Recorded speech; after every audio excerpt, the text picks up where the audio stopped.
औज़ुबिल्लाहि मिनश्शैतानिर्रजीम बिस्मिल्लाहिर्रहमानिर्रहीम अस्सलामु अलैकुम वरहमतुल्लाहि वबरकातुहू।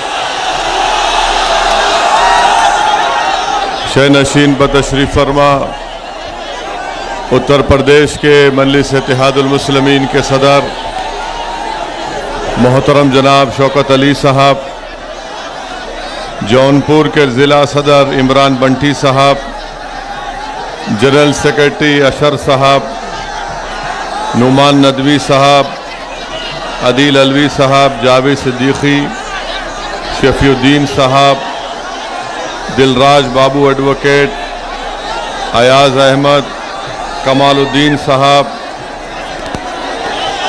माज साहब, नसीम अहमद साहब, राजेंद्र प्रसाद साहब, कामरान अहमद साहब, आसिफ शेख साहब, मेरे अजीज़ दोस्तों और बुज़ुर्गों, मैं आप तमाम का दिल की गहराइयों से शुक्रिया अदा करता हूं कि आपने अपना कीमती वक्त निकाल कर आज के इस जलसे आम में शिरकत की। मैं अल्लाह से सिर्फ दुआ कर सकता हूं कि अल्लाह सुब्हानहू व तआला आपके दिल में और मजलिस इत्तेहादुल मुस्लिमीन की मोहब्बत पैदा करे और इंशाअल्लाह ताला ये मोहब्बत हमको आने वाली इंतखाबात में आपके वोट और दुआओं से मजलिस के उम्मीदवारों को कामयाब करके उत्तर प्रदेश की सियासत में हम एक तारीख़ को रकम करेंगे और इंशाअल्लाह ताला आपका इत्तेहाद, आपका ये मोहब्बत, आपका ये जज्बा इंशाअल्लाह ताला ज़रूर उत्तर प्रदेश की मज़लूम कौम के लिए एक नई तारीख़ रकम करेगा। मेरे अज़ीज़ दोस्तों और बुज़ुर्गों, जो हज़रात यहाँ पर सामने है, मेरी आपसे गुजारिश है कि थोड़ी देर के लिए खामोश ठहर जाइए। थोड़ी देर के लिए मैं आपके जज्बे को सलाम करता हूँ, ज़रा खामोश हो जाइए और आराम से थोड़ी देर के लिए हमारी बात को सुन लीजिए। मेरे अजीज़ दोस्तों और बुज़ुर्गों, मजलिस इत्तेहादुल मुस्लिमीन उत्तर प्रदेश के विधानसभा में, जैसा कि अभी शौकत साहब ने, हमारे सदर ने ऐलान किया कि मजलिस इत्तेहादुल मुस्लिमीन इस आने वाले असम्बली और विधानसभा के इंतखाबात में पूरी ताकत और पूरी संगठन की तैयारी के साथ इस इलेक्शन में हिस्सा ले रही है। मेरे अजीज़ दोस्तों, मेरे अजीज़ दोस्तों और बुज़ुर्गों, मैं आपसे ये बताने आया हूँ कि उत्तर प्रदेश में इतनी बड़ी तादाद में मुस्लिम अक़लियत रहती है और आपके पास अपनी कोई सियासी ताकत नहीं है, आपके पास अपनी कोई लीडरशिप नहीं है, आपके पास अपने कोई वोटों से मुंतखब शुदा नुमाइंदे नहीं है। उत्तर प्रदेश की सियासत की तल्ख़ हकीकत यह है कि उत्तर प्रदेश में हर समाज के पास उनकी एक सियासी ताकत है, उनके लीडर है, उनका नेता है। इसीलिए उनके मसाइल को, उनकी तकालीफ को सुना जाता है और उनसे नाइंसाफ़ियों को ख़त्म करने के लिए सरकार किसी की हो, चाहे भाजपा की हो, समाजवादी की हो या बीएसपी की हो, उन समाज से इंसाफ किया जाता है। आप इस बात का अंदाज़ा लगा लीजिए कि इतनी बड़ी तादाद में उत्तर प्रदेश में मुसलमान बसते हैं और इतनी बड़ी तादाद में रहने के बावजूद भी मुसलमानों से इंसाफ नहीं किया जाता। मुसलमानों से इंसाफ इसलिए नहीं किया जाता क्योंकि उत्तर प्रदेश के मुसलमानों का ये जानते हैं कि आज इन मुसलमानों के पास इनकी लीडरशिप नहीं है, इनके वोट से मुंतखब शुदा इनके नुमाइंदे नहीं है। इसीलिए ये तमाम नाइंसाफियों का सिलसिला चलता रहता है। मेरे अजीज दोस्तों और बुजुर्गों, मेरे गयूर नौजवान साथियों, मैं आपको ये पैगाम देने आया हूं कि आने वाले असेंबली इंतखाबात में आपको मुत्तहिद होकर अपने एक एक वोट का सही इस्तेमाल करना है। आपको डरने और घबराने की जरूरत नहीं है। मैं आपसे ये गुजारिश इसलिए कर रहा हूं कि मजलिस इत्तेहादुल मुस्लिमीन जहां कहीं भी इलेक्शन लड़ती है तो मजलिस के खिलाफ ये इल्ज़ाम लगा दिया जाता है कि मजलिस अगर लड़ेगी तो फलां जीत जाएंगे, बीजेपी जीत जाएगी। अगर मुसलमान मजलिस को वोट देगा तो इससे दूसरी पार्टियों का फायदा होगा। मैं आपको ये बताने आया हूं कि आपने 60 साल हर उस पार्टी का साथ दिया जिसने आपसे वादा किया था कि वो आपकी जान की तहफ़्फ़ुज़ करेगी, वो हमारे मस्जिद की हिफाजत करेगी, वो हमारे नौजवान बच्चों का एक मुस्तकबिल रोशन करेगी। मगर आज आप देखते हैं कि 60 साल हालत मजबूरी में आपने इन तमाम सियासी पार्टियों का साथ दिया, मगर नतीजा क्या निकला? नतीजा ये निकला कि आज हम गरीबी और कसमपुरसी हमारा मुक़द्दर बनकर रह गया। नतीजा ये निकला कि हमारे मासूम बच्चे और बच्चियों के लिए स्कूल नहीं मिलता। नतीजा ये निकलता है कि हमारे गांव और हमारे महल्ले जात में कोई तरक्याती काम नहीं किए जाते। नतीजा ये निकला कि हमारा नौजवानों को उनकी जवानी जेल में डालकर उनकी मुक़द्दर को, उनकी जवानी को बर्बाद कर दिया गया। मेरे अजीज दोस्तों और बुजुर्गों, इस हालात को, इन हालात को बदलना है और उसको बदलने का एक ही तरीका है कि आप मुत्तहिद हो जाइए और मुत्तहिदा अपने वोट का इस्तेमाल करिए। डरने और घबराने की जरूरत नहीं है। 2019 के लोकसभा के चुनाव में समाजवादी और बसपा मिलकर लड़े। आपने बड़ी तादाद में उत्तर प्रदेश के 75% मुसलमानों ने बीएसपी और सपा को वोट दिया, मगर उसके बावजूद भी आप देखते हैं कि सिर्फ 15 इनके उम्मीदवार कामयाब होकर लोकसभा में सांसद बनकर जाते हैं। मेरे अजीज दोस्तों और बुजुर्गों, बताइए सिर्फ 15 पर क्यों कामयाबी हासिल की? और खुद अखिलेश यादव समाजवादी पार्टी के, उनके खानदान के 3 लोग इलेक्शन हार जाते हैं। हकीकत यह है उत्तर प्रदेश के मुसलमानों कि आप तो सेकुलरिज्म के नाम पर इन तमाम पार्टीज को वोट दे रहे हैं, मगर समाजवादी हो या बीएसपी हो, इनका वोट, जो हमारे हिंदू भाइयों का वोट, इनको नहीं मिल रहा है। इसीलिए मैं आपसे अपील करने आया हूं कि कल तक आपके पास कोई मुतबादिल नहीं था, आज मजलिस आपके दरमियान में है। मैं आपसे गुजारिश करने आया हूं कि आप अपनी पार्टी के उम्मीदवारों को आने वाले विधानसभा के इलेक्शन में वोट देकर कामयाब करिए। और हमारा मकसद यही है कि उत्तर प्रदेश में मुसलमानों की लीडरशिप बने और साथ ही साथ दोबारा बीजेपी और योगी आदित्यनाथ उत्तर प्रदेश का मुख्यमंत्री ना बने। ये उसी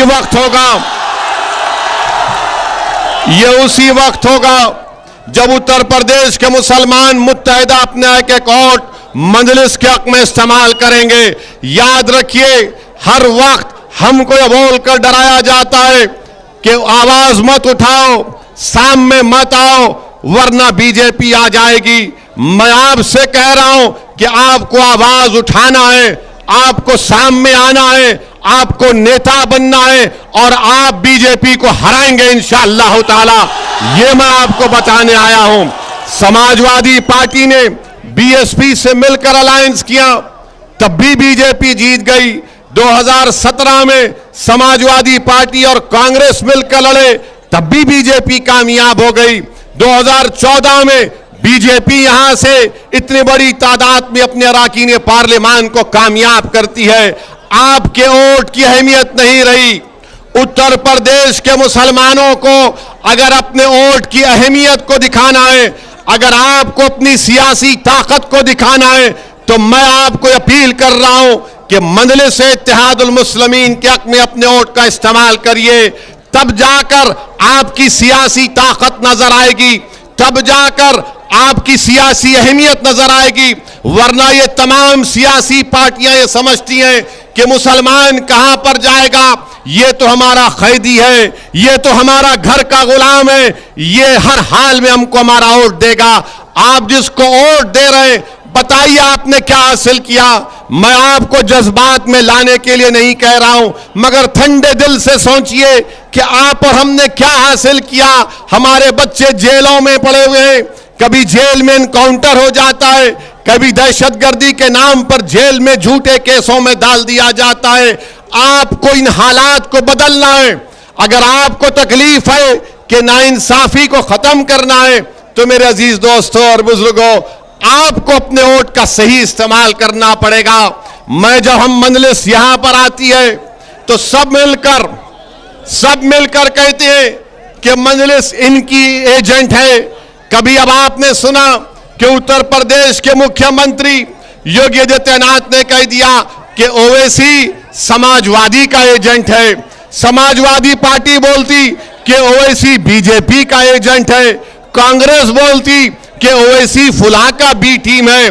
मैं समाजवादी पार्टी से, बीजेपी से यह कहना चाहूंगा कि योगी आदित्यनाथ और अखिलेश यादव मेरी खातिर एक जगह बैठकर तय कर लें कि मैं किसका एजेंट हूं। आप दोनों बैठ जाइए। जैसा अखिलेश यादव ने अपने घर की शादी में मोदी को बुलाया, पूरे भाजपा के लीडरों को बुलाया, उसी तरह कहीं एक जगह बैठ जाइए, बैठ के फैसला कर लीजिए कि ओवैसी किसका एजेंट है। बाबा आप भी बैठ जाओ, अखिलेश को भी अपने साथ बिठा लो।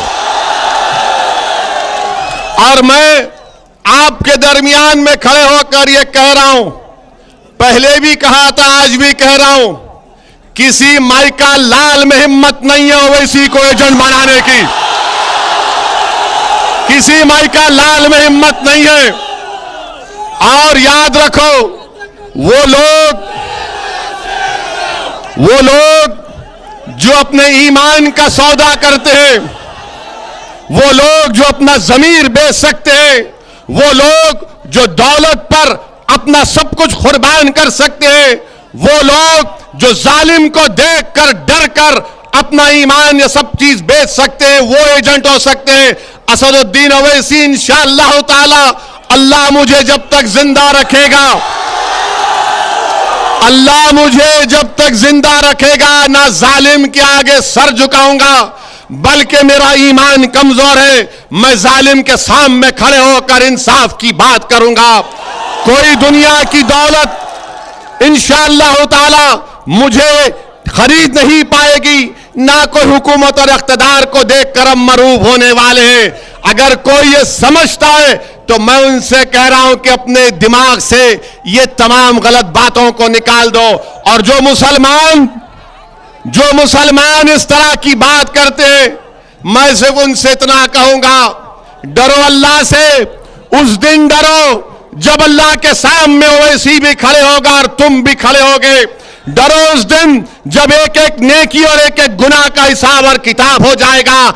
आज तुम इल्जाम लगा सकते हो क्योंकि अपने आकाओं को खुश करने के लिए, मगर याद रखो इंसाफ तो होगा, दुनिया में भी होगा और इंशाअल्लाह आखिरत में भी होगा। मेरे अजीज दोस्तों और बुजुर्गों, हमारा हाल तो ऐसा है कि योगी बोलते ये समाजवादी का एजेंट, अखिलेश बोलते ये बीजेपी का एजेंट, कांग्रेस बोलते ये बी टीम। तो एक बात तो मालूम हो गई कि पूरे उत्तर प्रदेश में और पूरे भारत में अगर किसी को किसी से मोहब्बत है, यानी मैं लैला हूं, ये तमाम मेरे मजनू हैं, ये तमाम मेरे मजनू हैं। बाबा को नींद नहीं आती जब तक ओवैसी का नाम लिए, अखिलेश के पेट का दर्द खत्म नहीं होता जब तक ओवैसी का नाम लिए। और राहुल तो ओवैसी का नाम सुन के केरल को भाग गए। तो ये हम पर इल्जाम।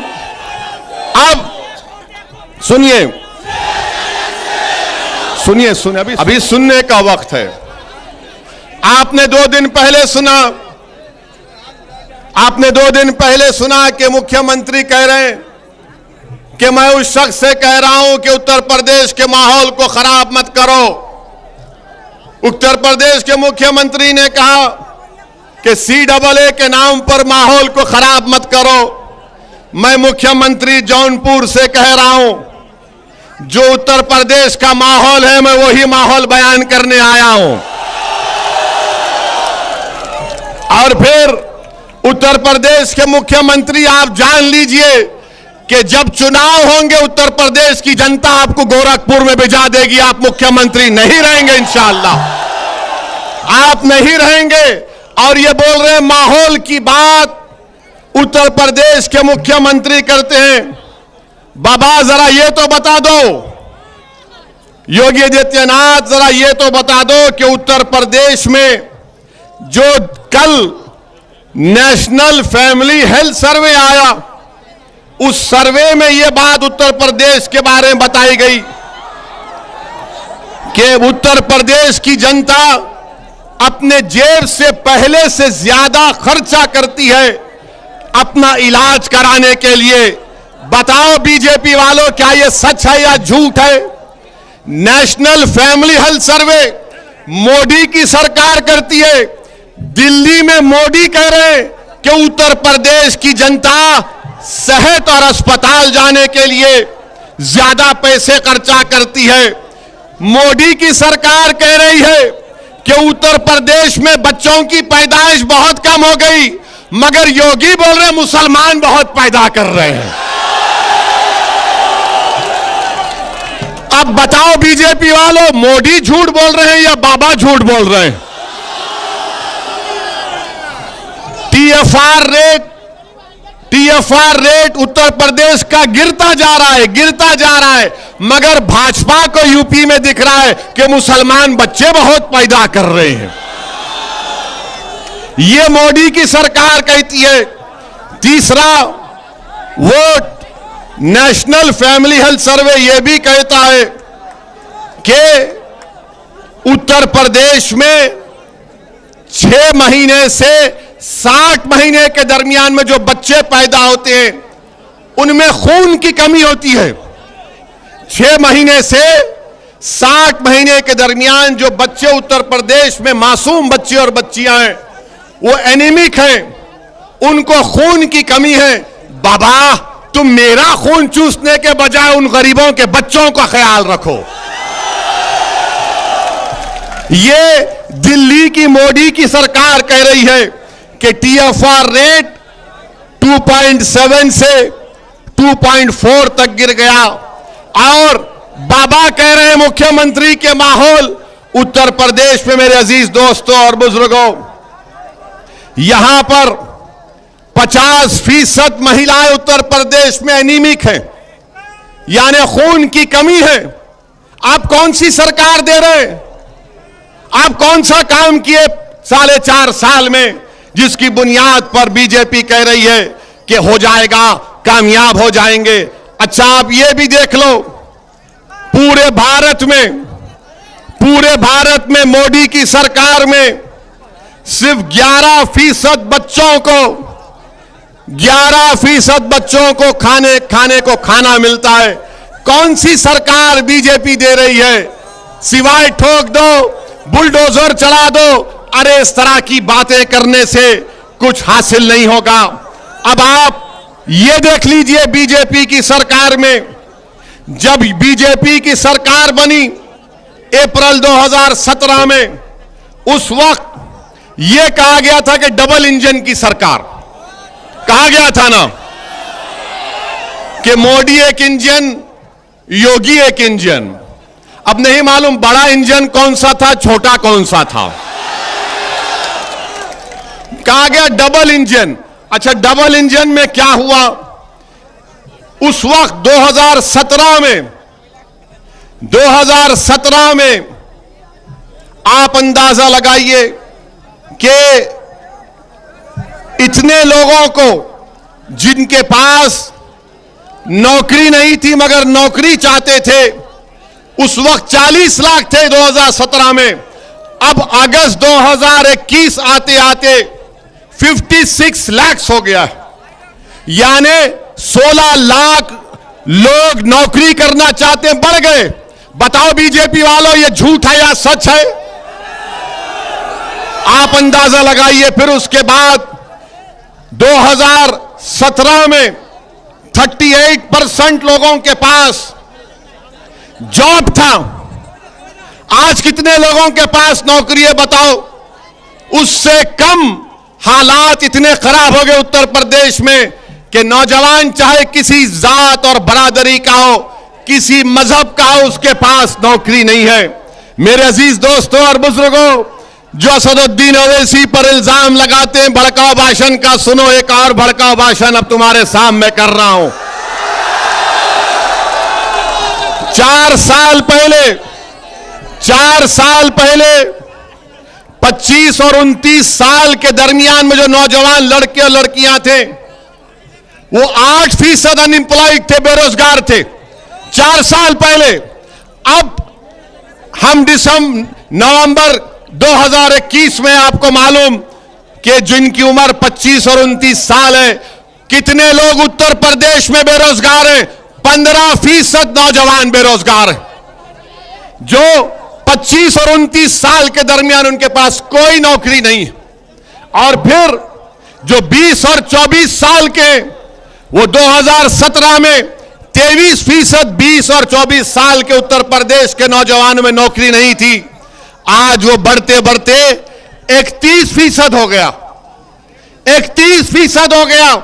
यानी बाबा के राज में 23 से 31% 20 और 24 साल के दरमियान के लोगों, नौजवानों के पास नौकरी नहीं है, बेरोजगार है। और बाबा बाजा बजा रहे तो ओवैसी का। बाबा को यह नजर नहीं आता कि 20 और 24 साल के दरमियान में बच्चे 31% बेरोजगार हैं। मोदी को नजर नहीं आता कि 25 और 29 साल के दरमियान के नौजवानों में 15% बेरोजगार है, नौकरी नहीं है। इनको सिर्फ एक ही नजर आता, दाढ़ी जिसके चेहरे पे टोपी है, इसको दिखाते, देखो ये है, ये है। बताओ ये झूठ है या सच है? बीजेपी वालों, तुमने नौकरियां नहीं दी। अच्छा, फिर इनको बड़ी मोहब्बत, भाजपा को बड़ी मोहब्बत मुस्लिम महिलाओं से। हम ट्रिपल तलाक का कानून लाए, हम मुसलमान महिलाओं से ऐसा करेंगे। अरे हम तुमसे पूछ रहे हैं, तुम हमारे बहनों की फिक्र कर रहे, हमारी भाभी की भी तो फिक्र करो। हमारी भाभी कहां है? अब आप सुनिए महिलाओं के बारे में। जो महिला काम करना चाहती है, उसके पास काम नहीं है। 48% उत्तर प्रदेश में महिला काम करना चाहती है, नौकरी नहीं है। इनसे पूछेंगे महिलाओं के बारे में तो बोलेंगे नहीं, वो लव जिहाद, मजहब तब्दीली का कानून। अरे महिला काम करना चाहती है, भाजपा वालों तुम्हारे पास इसका कोई जवाब नहीं है। और फिर मेरे अजीज दोस्तों और बुजुर्गों, क्या यहां पर ये आप देखे मोदी जी ने काम पूर्वांचल में हाईवे बना दिए, देखा ना? प्लेन उतारा ना, प्लेन उतारा ना। क्यों उतारा प्लेन? क्यों उतारा प्लेन मोदी जी ने? नहीं समझ में आया आपको? एक जोक सुना रहा हूं। क्योंकि ये तो हटो, ये बीच में क्यों आ रहे तुम लोग?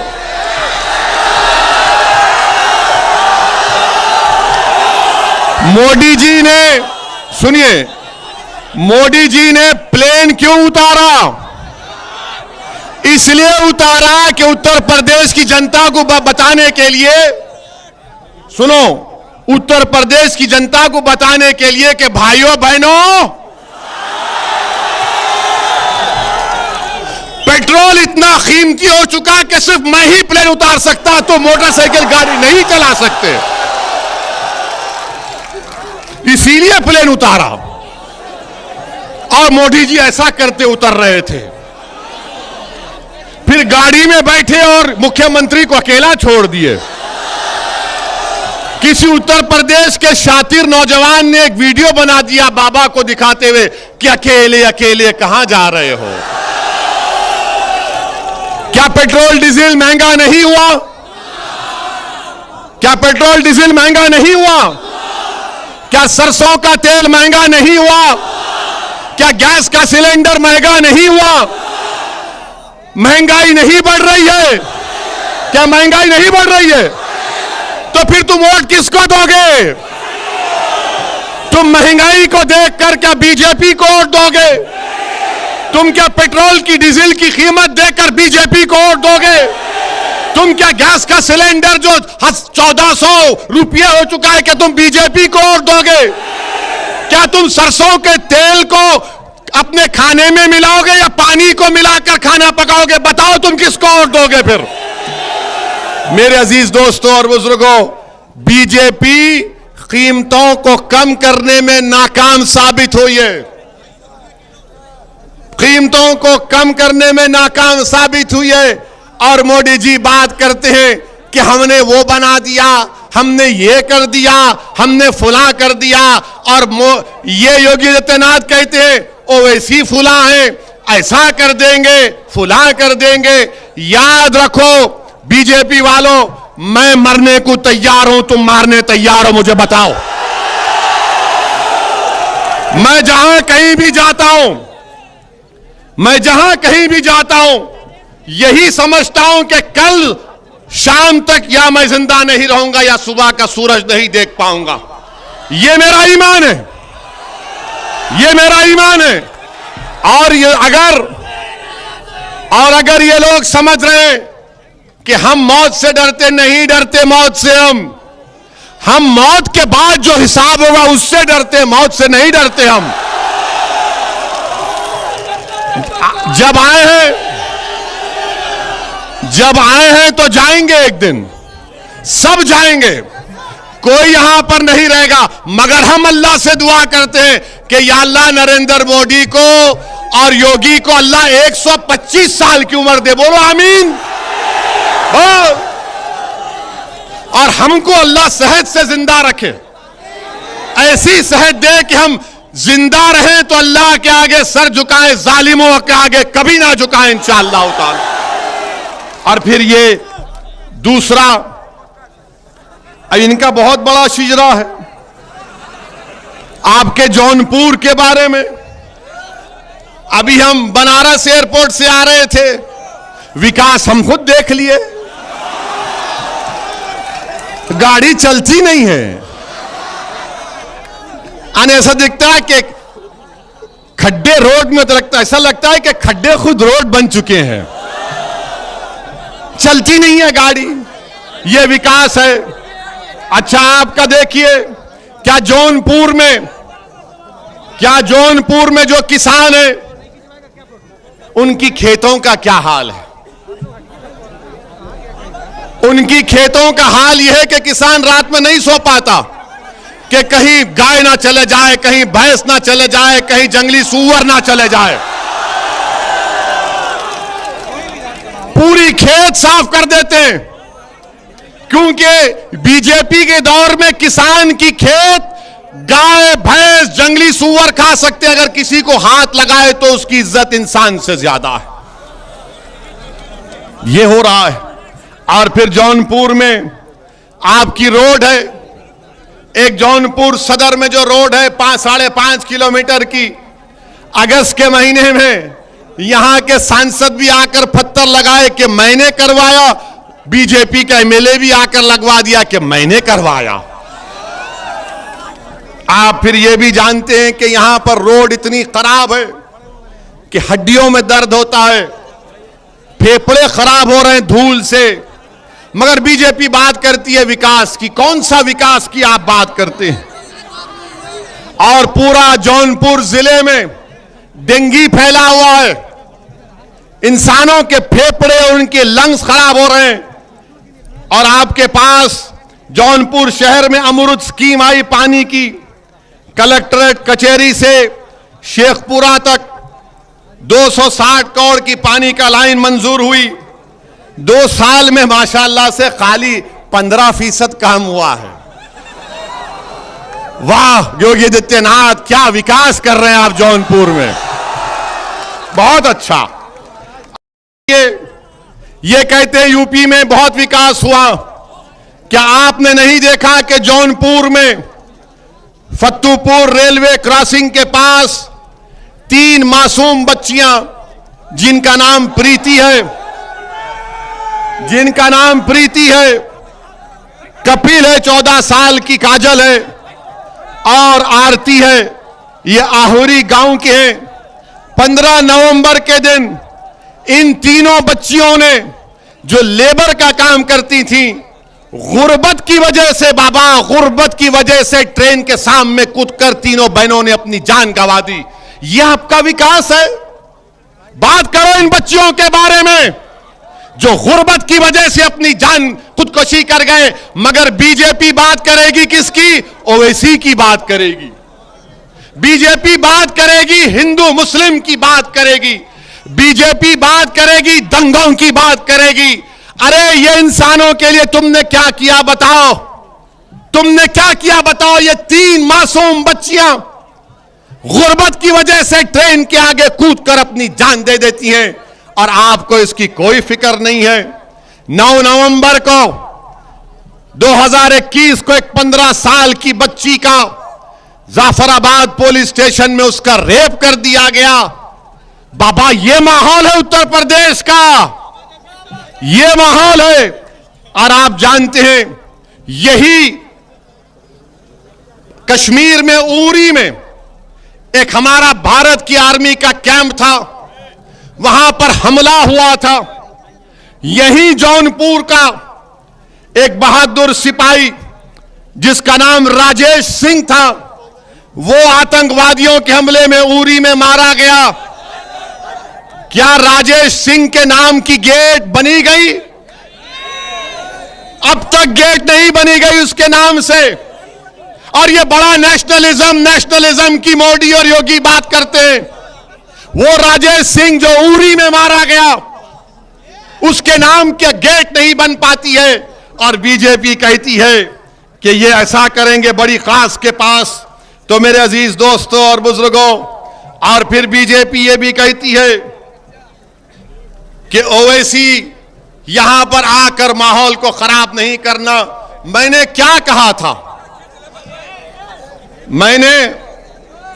अरे आप हमारी आवाज को सुनो, हमको सुनो, बस छोड़ दो। तुम्हारे सामने योगी खड़ा हुआ है, सुनो। इनको एतराज है कि मीडिया के लोग बैठ जाएं। मैं तुमसे क्या कह रहा हूं, मेरी बात सुनो। हमारे सामने योगी है, मोदी है, अखिलेश है, हमारे सामने आरएसएस है, विश्व हिंदू परिषद है, बजरंग दल है, सब है। मगर तुम्हारे दिलों तक अगर मेरी बात पहुंच गई तो वही काफी है। मुझे देखने की जरूरत नहीं है, अल्लाह हम सबको देख रहा है। हमको काम करना है मिलके। क्या तुम मेरे साथ दोगे? क्या तुम हमारी आवाज को समझोगे? क्या तुम मिलकर लड़ेंगे इंशाअल्लाह ताला? क्या तुम जालिमों से डरोगे? क्या तुम हुकूमत से डरोगे? क्या तुम अपने वोट का इस्तेमाल करोगे? क्या तुम मुत्तहिद होकर बीजेपी को हराओगे? क्या तुम मुत्तहिद होकर मंजलिस के उम्मीदवारों को विधायक बनाओगे? इंशाअल्लाह ताला फिर होगा जरूर। तो हमको देखने की जरूरत नहीं है, अपने आप को देखो, अपने हाल को देखो, अपने घर को देखो, अपने बच्चों के स्कूल को देखो, उन जेलों को देखो जो उत्तर प्रदेश में आज मुसलमान 27% जेल में बैठे हैं। 27% उत्तर प्रदेश में मुसलमान जेल में। बताओ फिर कौन उनकी आवाज उठाएगा? कौन उनकी आवाज उठाएगा? लोनी में 6 मुसलमानों को गाय की स्मगलिंग में घुटने पर गोली मारी गई, उसमें एक 18 साल से कम उम्र का बच्चा भी है। उस बच्चे का क्या किया था? उस बच्चे ने गोली मार दी गई। काशगंज में अल्ताफ को पुलिस स्टेशन में मार दिया गया। बताओ उस अल्ताफ ने क्या गुनाह किया था? इल्जाम लगाया कि किसी और की बच्ची को लेकर भागा था, मगर बाद में मालूम हुआ वो बच्ची 18 साल से ज्यादा उम्र की थी। बताओ उन्नाव का फैसल क्या गुनाह किया था? जो तरकारी बेचता था 16 साल का बच्चा जो पुलिस कस्टडी में मर गया।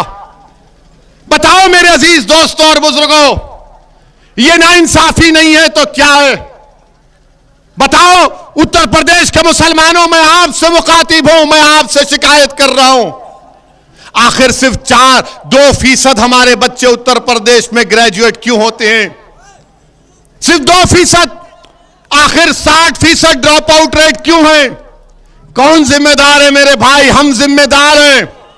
अगर आप इन सियासी जमात से कहेंगे नहीं, जिस दिन आप अपना वोट का इस्तेमाल करेंगे, मंजलिस को वोट देंगे, आप अपनी सियासी लीडरशिप को बनाएंगे, तो तब आप देखेंगे हालात बदलेंगे। नाइंसाफियों के दौर का खात्मा होगा। कोई हमसे नाइंसाफी करने से पहले सोचेगा।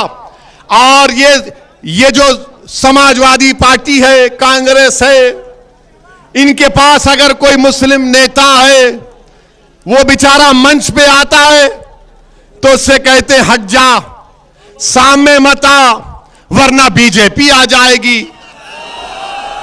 यानी ये तो वो हो गया वो पिक्चर का डायलॉग कि सो जा वरना गब्बर सिंह आ जाएगा। अब हम तुमसे कह रहे गब्बर आए, गब्बर का दादा आए, हम नहीं सोएंगे, हम ठहरेंगे, आवाज उठाएंगे इंशाअल्लाह ताला। वो गया जमाना कि बीजेपी आ जाएगी। अरे बीजेपी आ जाएगी तो भी मुकाबला करेंगे। जमहूरियत में हमको हक दिया गया है। बीजेपी आती है तो तुमने क्या किया? बीजेपी आई तो हम पर नुकसान हो रहा। हमारे बुनकर भाई, अंसारी भाई, उनका पावरलूम, हैंडलूम बर्बाद हो गया। क्या किया तुमने? हमारा कुरैशी भाई जो बरसों से गोश्त का कारोबार करता, खत्म हो गया।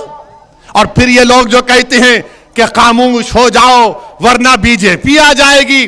क्या 2017 तक बताओ समाजवादी पार्टी आपने कितने स्लॉटर हाउसेस का परमिशन दिया था?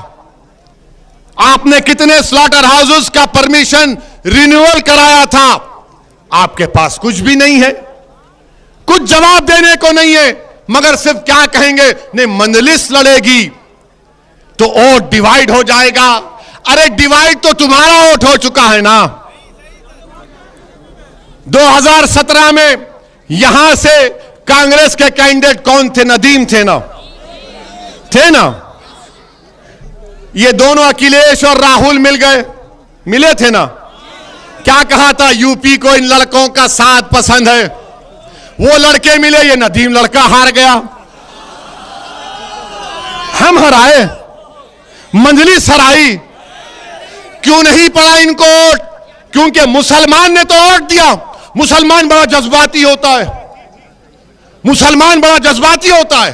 अगर उसका घर जल रहा है और सामने वाले का जल रहा है तो बोलता नहीं उसके घर को बचाऊंगा पहले जाके। ये हमारा जज्बा है, ये जज्बा हमारा है। मगर अब आपसे हम कह रहे पहले घर की आग को बुझाओ। याद रखो मुसलमानों, अगर आप मस्जिद में नमाज पढ़ते हैं और मस्जिद में इमाम साहब गलती करते हैं तो मस्जिद के बाहर खड़े होकर किसी को हक हासिल नहीं है कि पुकार करके इमाम साहब आपने रुकू करना भूल गए। जो जमात में होगा, जो नमाज में होगा, वही बोलेगा इमाम साहब सुभान अल्लाह। इमाम साहब को तब समझ में आता कि हाँ गलती हुई है। हमारा हाल ये है कि हम दीवार के पास खड़े रह के बोलेंगे नहीं मंजलिस ये करना था, मंजलिस वो करना था। प्यारे आ जाओ मंजलिस में, मैं तुमको नेता बनाना चाहता हूं, तुम लीडर बनो। हम यहां पर नेता बनने नहीं आए, हम यहां पर नेता बनने नहीं आए। हम तो चाहते हैं, हमारी ख्वाहिश है, हमारी नीयत है और अल्लाह जानता है कि आप लीडर बने। हम आपके पीछे खड़े रहेंगे। मगर उत्तर प्रदेश में मुसलमानों की एक लीडरशिप बननी चाहिए। आप बनाएंगे नहीं बनाएंगे? आप लीडर बनेंगे मुसलमानों के नहीं बनेंगे? आप मुसलमानों के सिपह सालार बनेंगे नहीं बनेंगे? आप मुसलमानों के कायद बनेंगे और बनेंगे इंशाअल्लाह ताला। आप मुकद्दर के फैसले करेंगे। याद रखो, जिस दिन आप उत्तर प्रदेश में मुसलमानों की क़ियादत को बनाएंगे, कोई उत्तर प्रदेश के सियासी फैसले तुम्हारी आवाज के बगैर तुम्हारे से पूछ कर नहीं किए जाएंगे। आज क्या हो रहा है कि आज हमारी कोई अहमियत नहीं है। आज हमारी कोई अहमियत नहीं है। मुख्यमंत्री के बारे में कह रहा था, मुख्यमंत्री ने कहा मेरी तकरीर हुई थी हमारी, उसमें हमने CAA का जिक्र किया था। CAA का कानून याद है ना? हमने ये कहा था, अब फिर कह रहे योगी आदित्यनाथ, आप भी सुन लो। अगर आपके यहां पर LIO के लोग हैं तो इस हमारी तकरीर के इस हिस्से को रिकॉर्ड करके मुख्यमंत्री को जरूर सुनाना, जरूर सुनाना।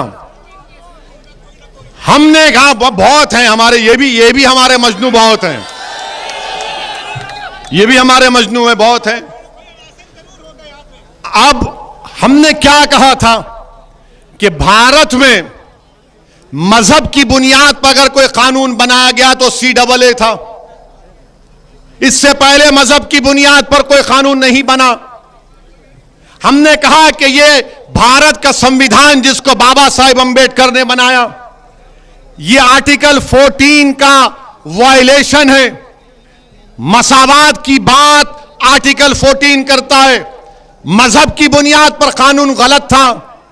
हमने ये कहा, हमने ये भी कहा कि CAA को NPR NRC से जोड़कर देखना पड़ेगा।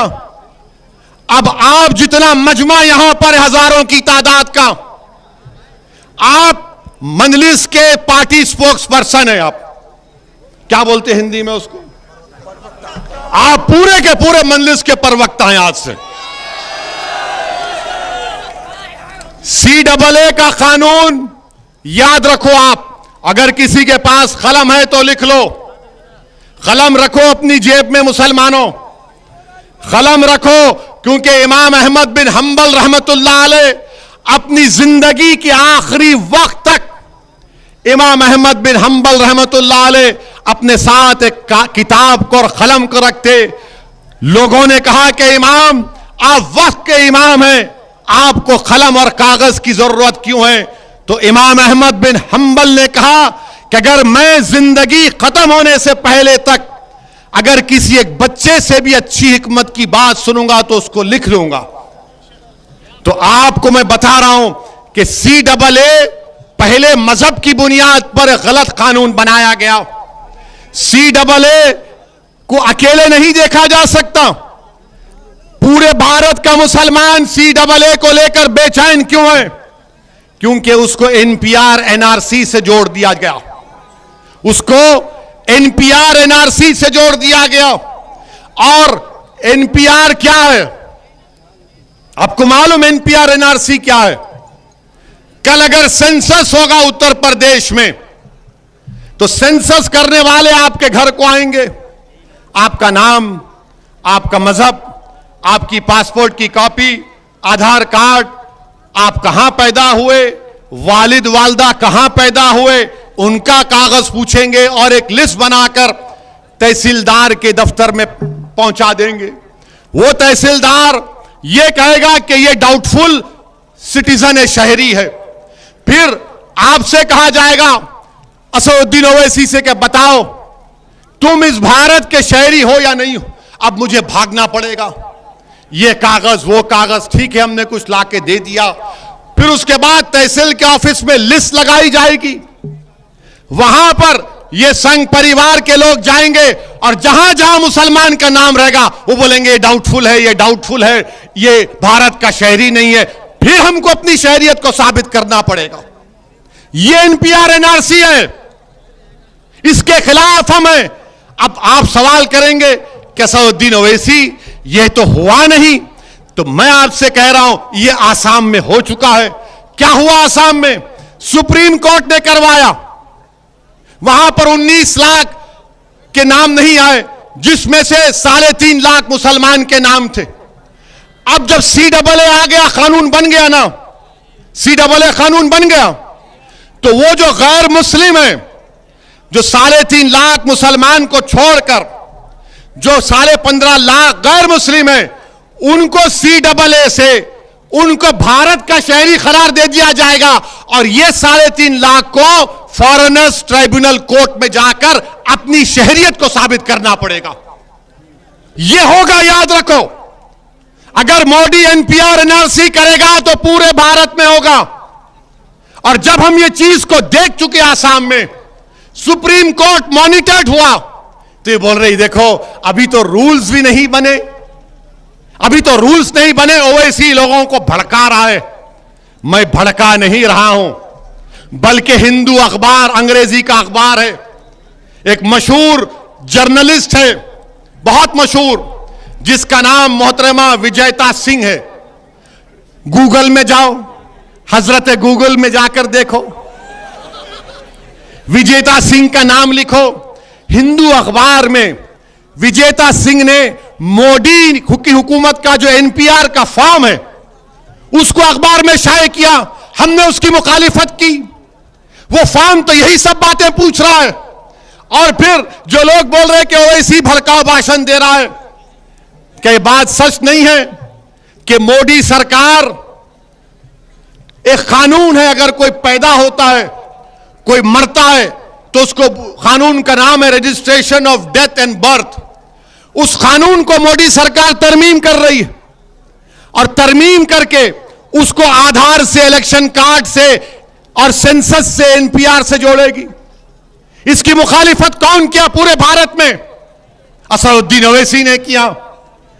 मरकजी हुकूमत ने अवाम से पूछा कि आप इस पर ऑब्जेक्शन है तो लिख कर दीजिए।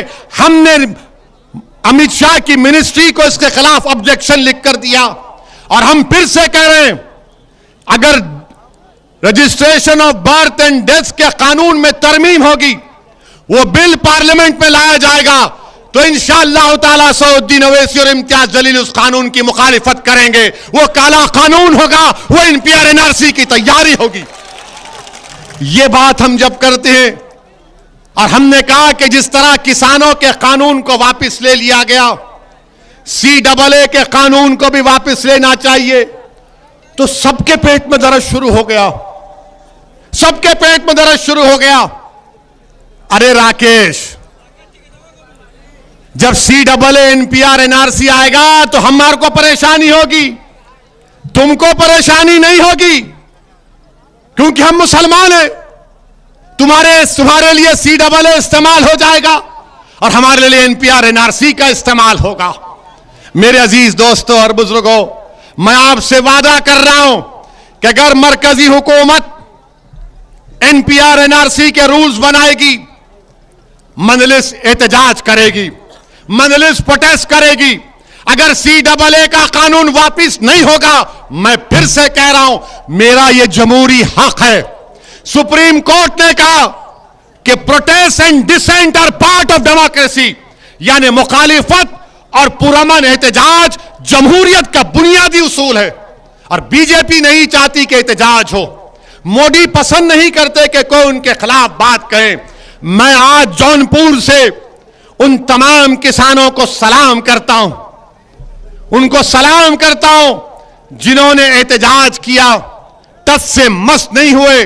और जो लोग आज आकर मुझसे कह रहे हैं असदुद्दीन ओवैसी इस पर बात मत करो, तो किसानों के पास जाकर अगर किसी ने कहने की हिम्मत क्यों नहीं की कि सुप्रीम कोर्ट ने तो सस्पेंशन में कर दिया था ना किसान के कानून को, उनसे कहना था कि खामोश हो जाओ। अरे यहां तो कानून बन चुका है पार्लियामेंट में, मैं आसाम में देख चुका हूं क्या हो रहा है। हम कैसे खामोश बैठेंगे? हम खामोश नहीं बैठ सकते। नरेंद्र मोदी की सरकार को CAA के कानून को वापस लेना चाहिए, यह हमारा मुतालबा है। क्या आप सब इसकी तायीद करते हैं? क्या CAA का कानून वापस होना चाहिए? क्या CAA का कानून वापस होना चाहिए? जिस तरह किसान कानून वापस हुआ, क्या जौनपुर की जनता CAA कानून की वापसी का मुतालबा करती है? तो जोर से नारा लगाइए, नारे तकबीर।